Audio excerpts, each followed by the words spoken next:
Bom, vamos então dar início à nossa aula de Geometria Analítica no Espaço, começando por relembrar aquilo que já aprenderam no 11º ano sobre as equações cartesianas e equação vetorial da reta e ainda a equação cartesiana do plano. Vamos começar então pela reta no espaço.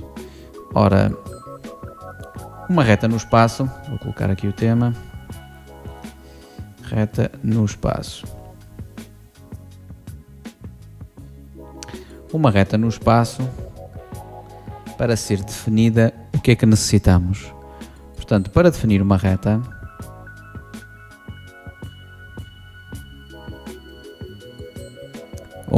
no espaço,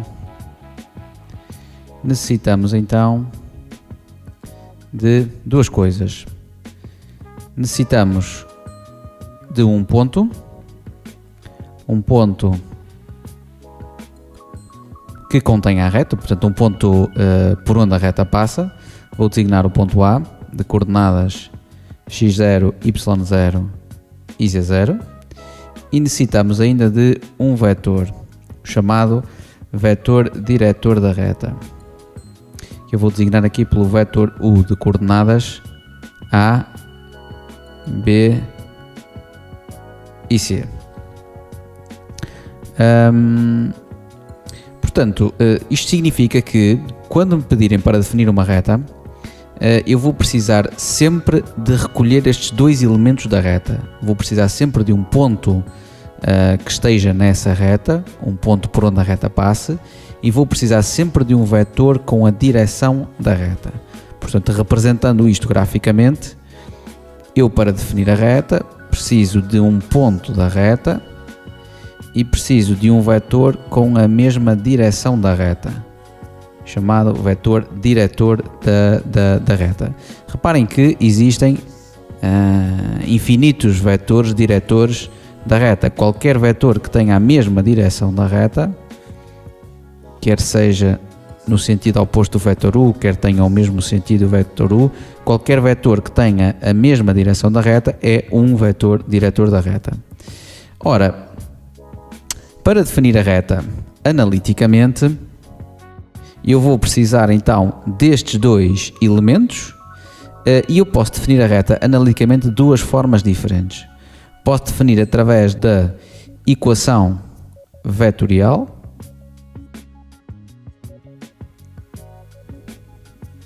portanto, equação vetorial da reta.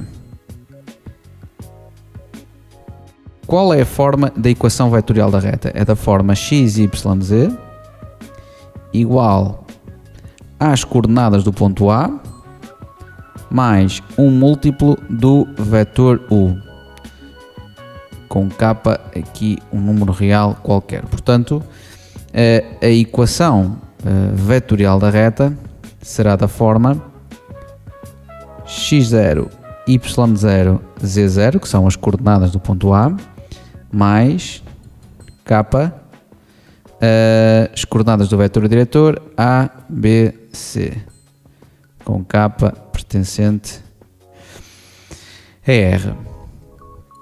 Portanto, aqui temos a equação vetorial da reta. Porque é que esta é a equação vetorial da reta? De facto, qualquer ponto da reta pode ser escrito, nós podemos aqui ver alguns exemplos, qualquer ponto da reta, por exemplo, um ponto B da reta, pode ser escrito da forma A mais U, por exemplo, um dos exemplos. Reparem que neste caso o ponto B seria o ponto A mais o vetor U, tinha que colocar aqui o vetor U, não mudando, claro, o sentido, a direção e o comprimento. Ficávamos aqui então com um novo ponto da reta, o ponto B. Por exemplo, um ponto C, fazendo o ponto A mais o dobro do vetor U.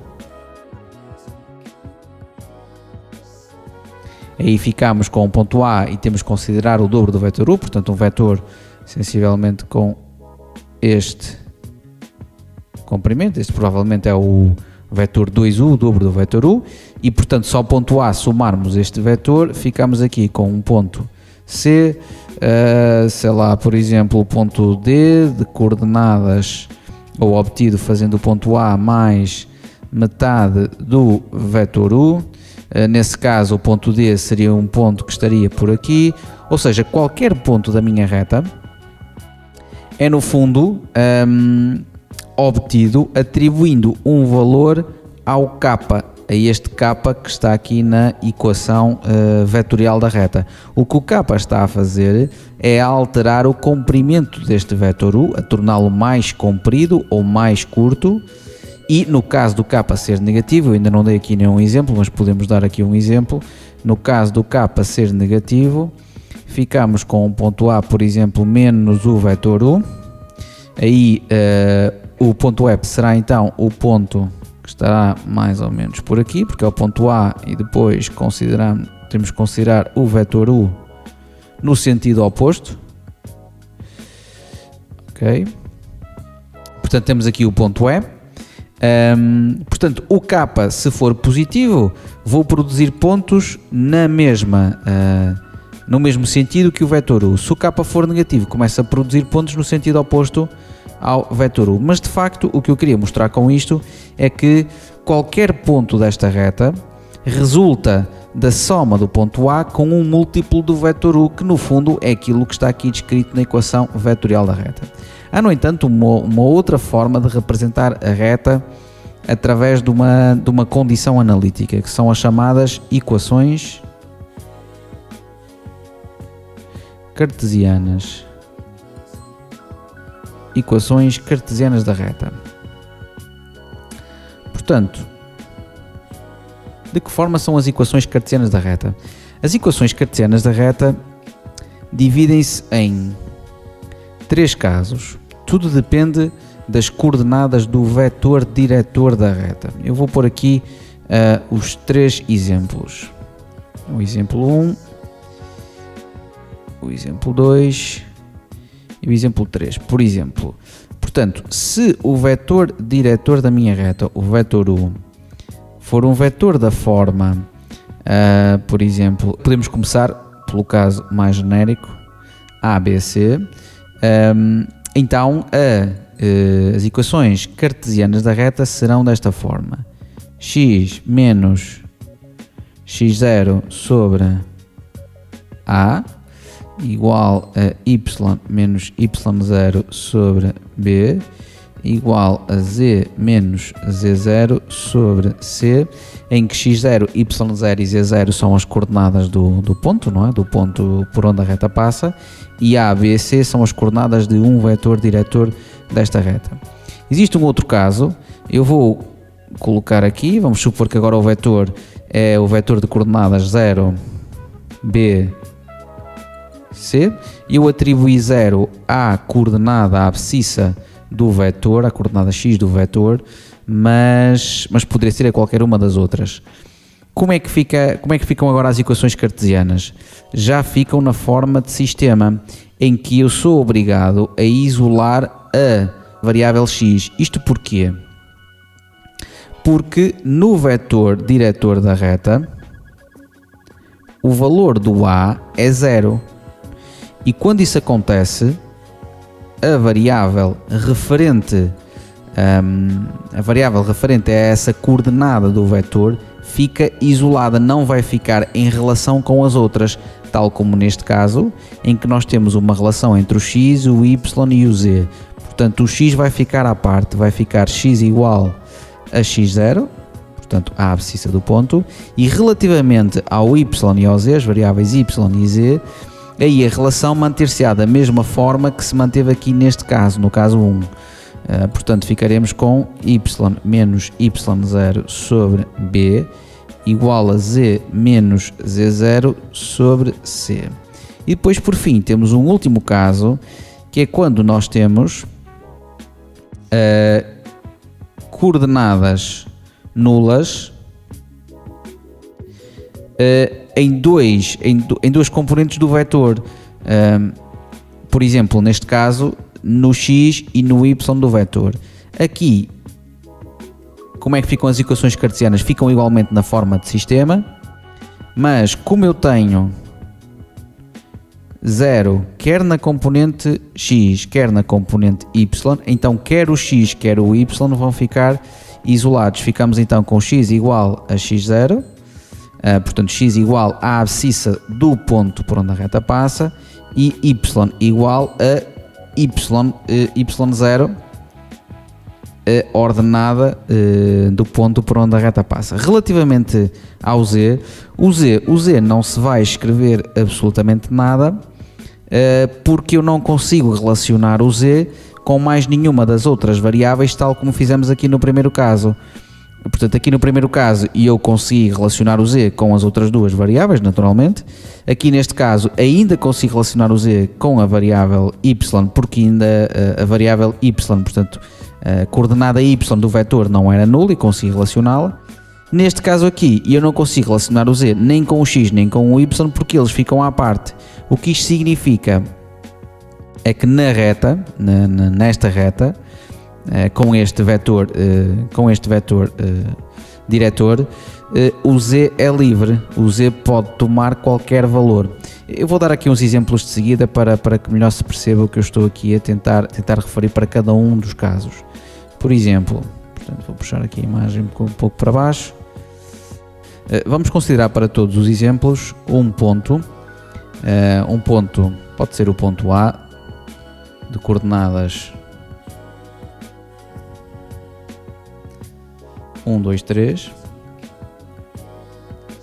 e vamos então ver aqui algumas situações.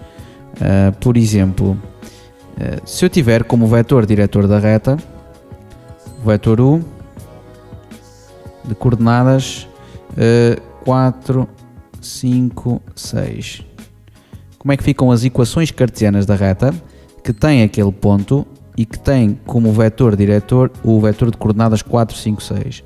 Ficamos então com o seguinte, portanto estamos a falar do primeiro caso, porque este vetor diretor não tem nenhum zero, não tem nenhuma componente nula, então ficamos com x menos 1 sobre 4 igual a y menos 2 sobre 5 igual a z menos 3 sobre 6. Portanto, o 1, o 2 e o 3 são as coordenadas do ponto, o 4, 5 e 6 são as coordenadas do vetor. Portanto, estamos a dar aqui um exemplo para a primeira situação. Para a segunda situação, por exemplo, vamos supor que temos como vetor diretor da minha reta o vetor de coordenadas 1, 0, 3. Neste caso eu tenho como vetor 1, 0, 3, há aqui uma componente nula, neste caso no y, neste caso do exemplo que eu dei anteriormente era a componente x, mas no fundo temos que readaptar, reajustar agora a componente y. Neste caso as equações cartesianas vão ficar na forma de um sistema, isto porque a componente y é 0, a componente y do vetor é 0, vai ficar isolada. Ficamos então com y igual à ordenada do ponto, que é 2 neste caso, ao y0, e relativamente ao x e ao z, esses, como não têm 0 no vetor, podemos relacioná-los da mesma forma que o fizemos no primeiro caso. Portanto, ficamos com x menos a abscissa do ponto, que é 1 sobre 1 do vetor, a abscissa do vetor, igual a z menos 3 sobre 3. E ficamos assim com as equações cartesianas. Para o terceiro caso, vamos considerar, por exemplo, o vetor U de coordenadas 1, 0, 0. Ora, neste caso aqui, como nós temos duas componentes nulas, neste caso no y e no z, as equações cartesianas da reta ficarão na forma de um sistema também, em que o y irá ficar isolado, o z irá ficar também isolado, portanto o y ficará igual ao y do ponto, que neste caso é 2, e o z irá ficar igual ao z do ponto, que neste caso é 3. Relativamente ao x, o x não se escreve porque eu não consigo relacionar o x com mais nenhuma variável, uma vez que essas ficaram isoladas, quer o y, quer o z. Portanto, neste caso, o x é livre. Vamos já agora interpretar um pouco melhor esta situação, sobretudo esta situação do ponto de vista gráfico. O que está a acontecer nesta situação do ponto de vista gráfico é que, portanto, eu vou tentar aqui representar no referencial cartesiano esta reta. Portanto, nós estamos a falar da reta. Temos aqui então o eixo das abscissas, o eixo das cotas, o eixo das ordenadas, temos aqui a origem do referencial. Portanto, nós temos uma reta que passa naquele ponto A. Vou recordar que este ponto A que aqui está era, portanto, o ponto que eu usei em todas as minhas retas. O ponto A é o ponto de coordenadas 1, 2, 3, portanto vou marcar aqui 1 da abscissa, 2 de ordenada, portanto 1 da abscissa, 2 de ordenada e de cota 3. Portanto, como é que fica este ponto? Vou tentar aqui fazer o melhor possível, não é fácil. Portanto, construímos aqui um paralelepípedo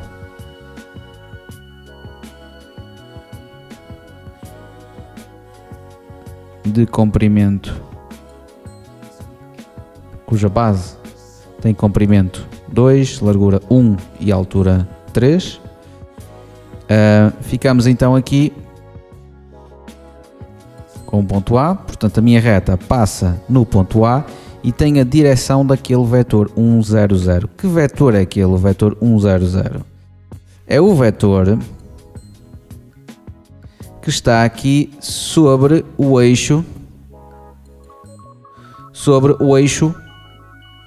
OX, não é? Porque é o vetor definido pelo ponto de coordenadas 1, 0, 0. Portanto, é o vetor que vai desde a origem do referencial até ao ponto de coordenadas 1, 0, 0. Portanto, ficamos com o vetor que está sobre o eixo do X, portanto, o vetor que tem a mesma direção que o eixo OX. Portanto, a reta que eu tenho é então uma reta que passa no ponto A e tem a direção daquele vetor. Portanto, estou a falar desta reta. Portanto, uma reta que tem que ter a mesma direção deste vetor. É uma reta que tem que ter a mesma direção daquele vetor e que passa aqui no ponto A. Reparem que esta reta, no fundo, resulta da interseção de dois planos. Resulta da interseção deste plano que está aqui, que é o plano y igual a 2. Okay? Este plano aqui é o plano y igual a 2, com o plano que está na face superior do prisma, que é o plano de equação z igual a 3. É o plano de equação z igual a 3 porque a cota do meu ponto A é 3, assim como este é o plano de equação y igual a 2 porque a ordenada do meu ponto A também é igual a 2. Portanto, a reta resulta da interseção destes dois planos. O que isso implica é que todos os pontos que estão sobre a reta são pontos destes dois planos, são pontos que têm que ter obrigatoriamente y igual a 2 e z igual a 3. Daí serem estas as equações cartesianas da reta. O que elas no fundo estão a indicar é que todos os pontos que pertencem a esta reta têm que ter y2 e z3. Alguns exemplos, por exemplo, podemos ter o ponto de coordenadas, ponto A de coordenadas, por exemplo, vou retirar aqui a designação A para não confundirmos com o outro ponto. O ponto B, por exemplo, de coordenadas 2, 3, é um ponto desta reta, garantidamente. O ponto C de coordenadas 1, 2, 3. O ponto D de coordenadas 5, 2, 3. O ponto E de coordenadas menos 10, 2, 3. No fundo, qualquer ponto do espaço que tenha de ordenada 2 e de cota 3 é de certeza um ponto desta reta. Reparem que na forma como estes pontos foram escolhidos, digamos que nunca tivemos cuidado em perceber qual era o valor que estávamos a atribuir ao x, à abscissa. Só tivemos cuidado de manter a ordenada igual a 2 e a cota igual a 3. O que isso implica no fundo é que a abscissa é livre. A abscissa de qualquer ponto desta reta é um qualquer número real. Daí não se escrever nas equações cartesianas da reta uma condição, uma exigência sobre a variável x, porque não há necessidade de o fazer. As equações cartesianas da reta também podem ser definidas. Eu apresentei-as assim nesta forma, quer uma, quer outra, mas podem ser escritas de igual modo, da seguinte forma: y igual a 2, também é comum aparecer assim, e x menos 1 sobre 1 igual a z menos 3 sobre 3. Esta forma de escrita ou aquela forma é exatamente igual. O i tem o mesmo significado que a chaveta. Aqui também podem aparecer y igual a 2 e z igual a 3.